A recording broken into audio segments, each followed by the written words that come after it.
Hello' everyone, কি খবৰ? আশা কৰোঁ সকলো ভালে আছে, কুশলে আছে। আগৰ মোৰ ভিডিঅ'খিনি চাইছে যদি নিশ্চয় তাত দেখিছিলে মোৰ ভতিজা ছোৱালী বিয়া হৈছিল 4 দিনীয়াৰ পাছত আজি হ'ল 7 দিনীয়া নীতি নিয়ম।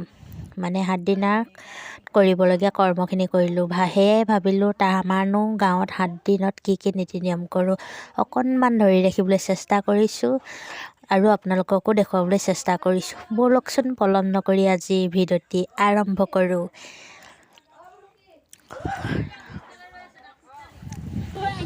এয়া গা ধোৱা জেগাৰ পৰা আনিবৰ বাবে আজি বোলে ককায়েকহঁত নাহে, সেয়েহে মোৰ পালত পৰিল এইটো দায়িত্ব।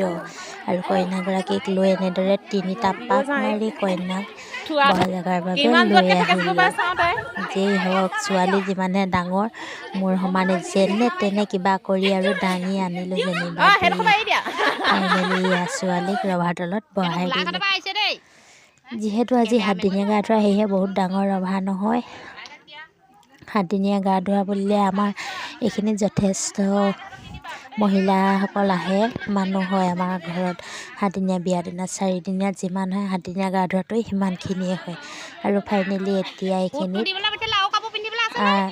এগৰাকী সৰু ছোৱালী ছোৱালীয়ে সজাই কৰি তাইক ৰেডি কৰিলে,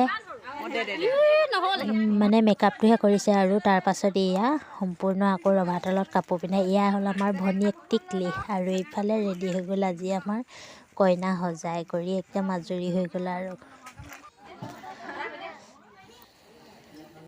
তাৰ পাছতে আকৌ এইফালে আৰম্ভ হ'ল জলযোগৰ ব্যৱস্থা, মানে চাহৰ ব্যৱস্থা। এইফালে সকলোৱে এনেদৰে মিঠাই আৰু চুজিৰে সকলোৱে চাহ খাই আছে। আৰু এইফালে আকৌ আইতাকে বান্ধিলে কণাই, মানে আজি 7 দিনীয়া গা ধোৱাৰ দিনাই আমাৰ ইয়াত কণাই বান্ধে। আৰু এইফালে সকলোৱে বহি ৰভাতলত বিয়ানাম জুৰি আছে, লগে ভাগে একেলগে বিয়ানাম গাইছে আৰু মানে ছোৱালীকো জুতিছে আৰু কইনা সজোৱাগৰাকীকো জুতিছে। আৰু এইফালে কইনা আমাৰ কম নহয়, কিন্তু মেকআপত নিজেই বৰাব লাগি গৈছে, মানে আইনা চাই লিপষ্টিক লগাই আছে।